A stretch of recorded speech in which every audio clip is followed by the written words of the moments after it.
হায় আম্মা, কি করলেন এটা? দুলাভাই বড় মানুষ, মাছের মাথা খাবে দুলাভাই, আপনি আমারে কেন দিলেন? দুলাভাই, মাছের মাথাটা আপনি খান। না না আলমগীর, আমি জানি মাছের মাথা তোমার খুব পছন্দ, তুমি খাও ভাইয়া। না না দুলাভাই, মাছের মাথাটা আপনি খান ভাইয়া।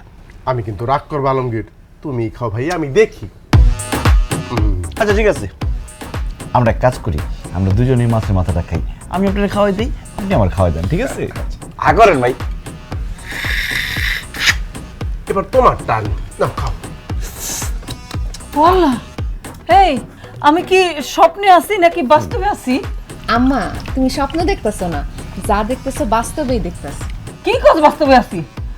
আমার দুই জামাই একজন আরেকজন রে খাওয়াই দিতেছে, আমি তো তাদের মধ্যে কোনোদিন ঝগড়াঝাটি ছাড়া কিছুই দেখি নাই রে। আম্মা, এখন থেকে আমাদের দুই বোনের জামাই আর ঝগড়া করবে না, তারা এখন মিলে গেছে। তারা শুধু ভাইরা ভাই না, তারা এখন বন্ধু। হ্যাঁ আম্মা, ঝগড়াঝাটি অনেক করছি, 2 দিনের দুনিয়া, কে কখন মরে যায় তার কোনো ঠিক ঠিকানা আছে? এই জন্য আমি আর দুলাভাই ঠিক করছি, এখন থেকে আমরা আর কোনো ঝগড়াঝাটি করুম না, মিলামিশা থাকুম। আল্লাহর কাছে লাখ লাখ শুকরিয়া যে আমার 2 জামাই মিলে গেছে, কার ঝগড়া ফেসাদ করবো না তারা।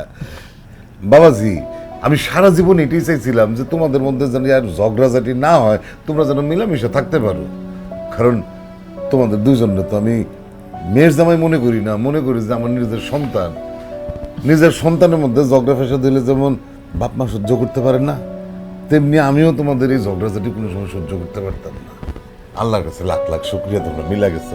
আমি আজকে খুব খুশি, খুব খুশি। আব্বা, আমরাও খুব খুশি। না আব্বা, আমরা আসছি তো অনেকদিন হইলো, এখন তো আমাদের যেতে হয়, আমাদের তো কাজকর্ম আছে নাকি আলমগীর?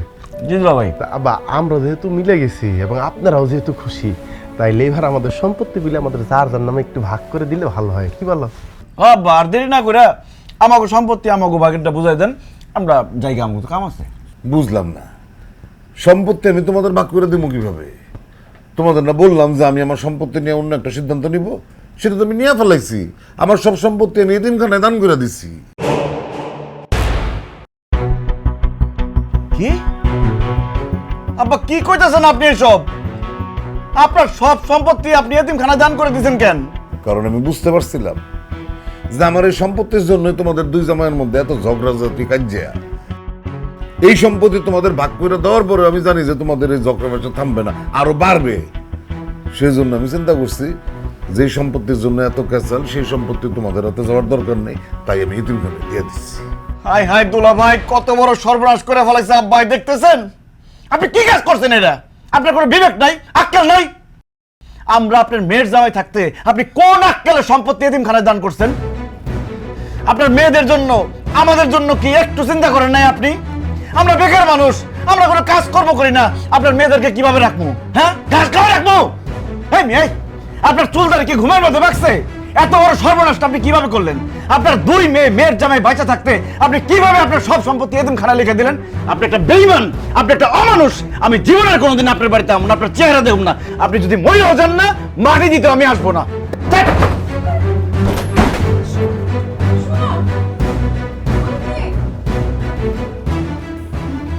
বড় জামাই বাবাজি, তোমার শ্বশুর এতিমখানায় সম্পত্তি দিয়ে দেওয়াতে ছোট জামাই তো অনেক রাগ করছে, তুমিও কি রাগ করছো? না, রাগ করবো না, ওনারে মাথায় নিয়ে নৃত্য পরিবেশন করবো।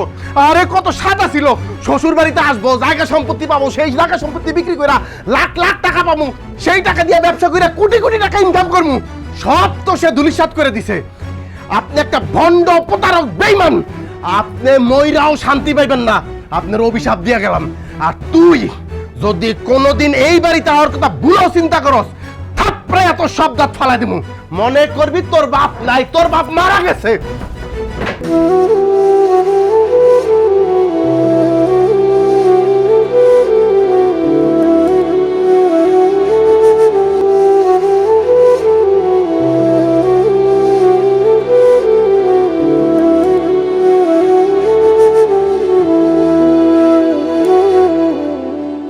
জামাই দাঁড়াও।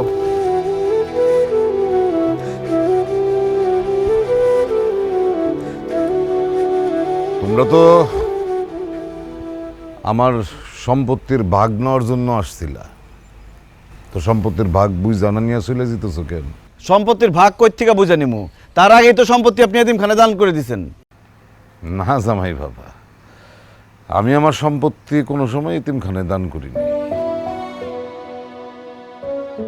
আমার সম্পত্তি আমি বহু আগে সমান 2 ভাগে ভাগ কইরা আমার 2 মেয়ের নামে দলিল কইরা রাখছি। তোমাদেরকে আসতে বলছিলাম সে দলিল বুঝা নেওয়ার জন্য।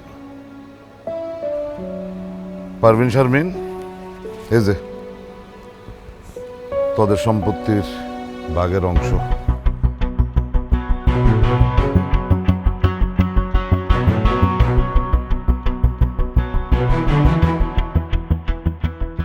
আব্বা, তুমি সব সম্পত্তি আমগো নামে লেখা দিছো? তাহলে কেন কইছিলা তুমি সম্পত্তি সব এতিমখানায় দান করে দিছো? কি হলো আব্বা, চুপ করে আছো কেন? কও তুমি কেন কইছো যে তুমি সব সম্পত্তি এতিমখানায় দান করে দিছো? দেখ মা, তোরা এই বাড়িতে আসার পরে জামাই বাবাজিরা আমারে কি সুন্দর করে আব্বা ডাকছে, আদর সম্মান করছে, অনেক অনেক উপহার নিয়ে আসছে, ভালোবাসা দিচ্ছে। আমি বুঝার চেষ্টা করছি যে এই আদর ভালোবাসা এগুলি কি সত্যই নাকি সব আমার সম্পত্তির লোভে করছে। যখন আমি তো করে বললাম যে এতিমখানায় আমি সব সম্পত্তি দান করে দিছি, তারপর 2 জামাই আমার সাথে যে ব্যবহারটা করলো, আমি বুঝে ফেলাইছি যে আমরা যতই জামাই গো নিজের সন্তান মনে করি না কেন, জামাইদের কাছে আমরা আসলে বাপ মার জায়গাটা নিতে পারিনি।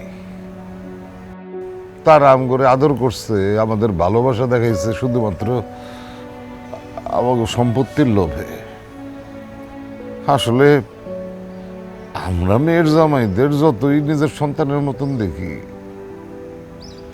এটা আজকে বুঝে ফেলাইছি যে তারা কোনো সময় শ্বশুর শাশুড়িরে বাপ মা মনে করতে পারে না। আর শ্বশুর শাশুড়ির যদি সহায় সম্পত্তি না থাকে তাহলে তো কাম সারছে। 6 মাসেও শ্বশুর শাশুড়ির খোঁজ এই জামাইরা নেয় না। শ্বশুর শাশুড়ি খাইয়া আছে না না খাইয়া আছে তাকে কিছু যায় আসে না।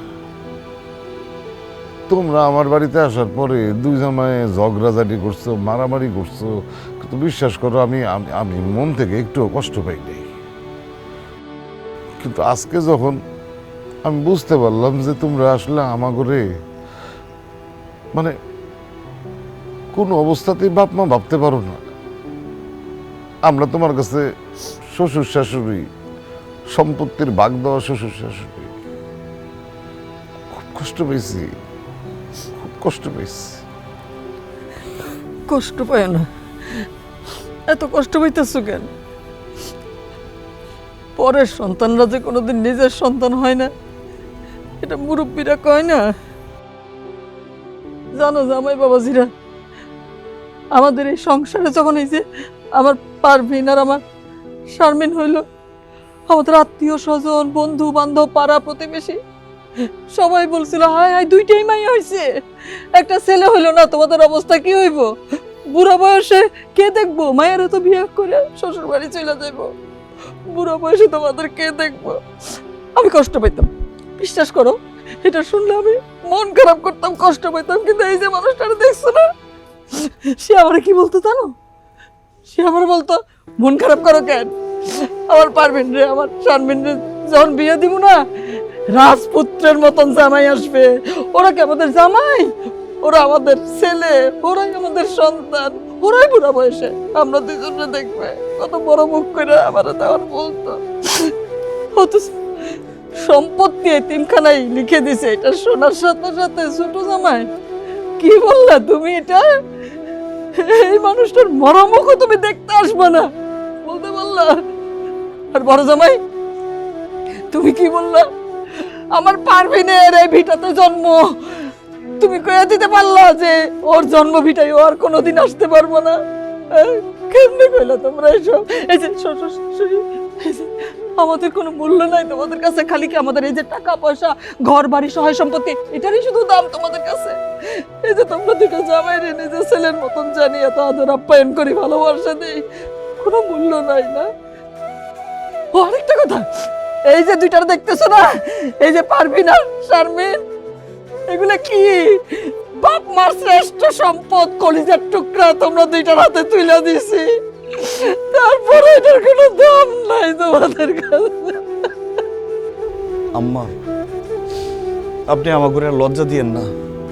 সম্পত্তির লোভে আসলে আমরা অমানুষ হয়ে গেছিলাম। আপনারা শ্বশুর শাশুড়ি আমাদেরকে যে এত আদর করেন, এত ভালোবাসেন, এটা কখনো চোখে পড়ে নাই। আপনারা ঠিকই বলছেন, আসলে আমি কখনোই আপনাদেরকে বাবা মা মনে করি নাই। আর আপনাদেরকে যে আদর, সম্মান, ভালোবাসা দেখাইছি, সব কিছু আমার শ্বশুরের সম্পত্তির লোভেই দেখাইছি। আসলে কি করব কোন আব্বা, লেখাপড়া করছি, কোনো চাকরি বাকরি পাই নাই, বেকার মানুষ, কিভাবে চলবো, কিভাবে সংসার চালামো। আর কয়দিন পরে যখন আমার বাচ্চা কাচ্চা হইব, তা করে কিভাবে মানুষ করুম, কিভাবে বড় করুম, এসব চিন্তা আমার মাথার মধ্যে ঘুরতো। তাই ভাবছিলাম শ্বশুরের সম্পত্তির ভাগ পাইলে ওইটা বেইছে কিছু একটা তো করতে পারুম, বউ বাচ্চা নিয়ে সংসারটা তো চালাইতে পারুম। আব্বা, আম্মা, এই জন্যই আমি সম্পত্তির লোভ করছি। কিন্তু এখন আমি বুঝতে পারছি টাকা পয়সা, সম্পত্তি এগুলো আমি কামাই করতে পারুম, কিন্তু আমার শ্বশুর শাশুড়ির ভালোবাসা এগুলো আমি কোটি টাকা দিয়েও কিনতে পারুম না। আব্বা, এই সম্পত্তি আমার লাগবে না আব্বা, আপনারাই আমার সবচেয়ে বড় সম্পদ। আব্বা, হয়েছে কি, আমি তো খুব ছোটবেলায় বাপ মা হারাইছি। বাপ মার ভালোবাসা কি জিনিস সেটা আমি পাই নাই, কিন্তু এই বাড়িতে বিয়ে হওয়ার পর আপনি আম্মা যে ভালোবাসা দিছেন, বাপ মার কথা আর মনেই পড়ে না, বলে এই তো আমার বাপ মা। কিন্তু আম্মা, ওই যে চাকরি করি সেই চাকরিতে তো সংসার ঠিকঠাক চলে না। আপনার মেয়ে মাঝে মধ্যেই বলে আমাকে ভবিষ্যৎ কি, তুমি যা ইনকাম করো তাতে তো টানাটানি চলতেছে, একটা বাচ্চা হইলে কি হইব। তাই একটা জিদ চাইবা গেছিল, যদি কোনোভাবে আপনার কাছ থেকে একটু সম্পত্তি নিয়ে সেটা বেচে একটা কিছু করতে পারি। ভুলে গেছিলাম আপনার আদর, ভালোবাসা, স্নেহর কথা, কি মমতা দিছেন আমি করে সব ভুলে গেছিলাম।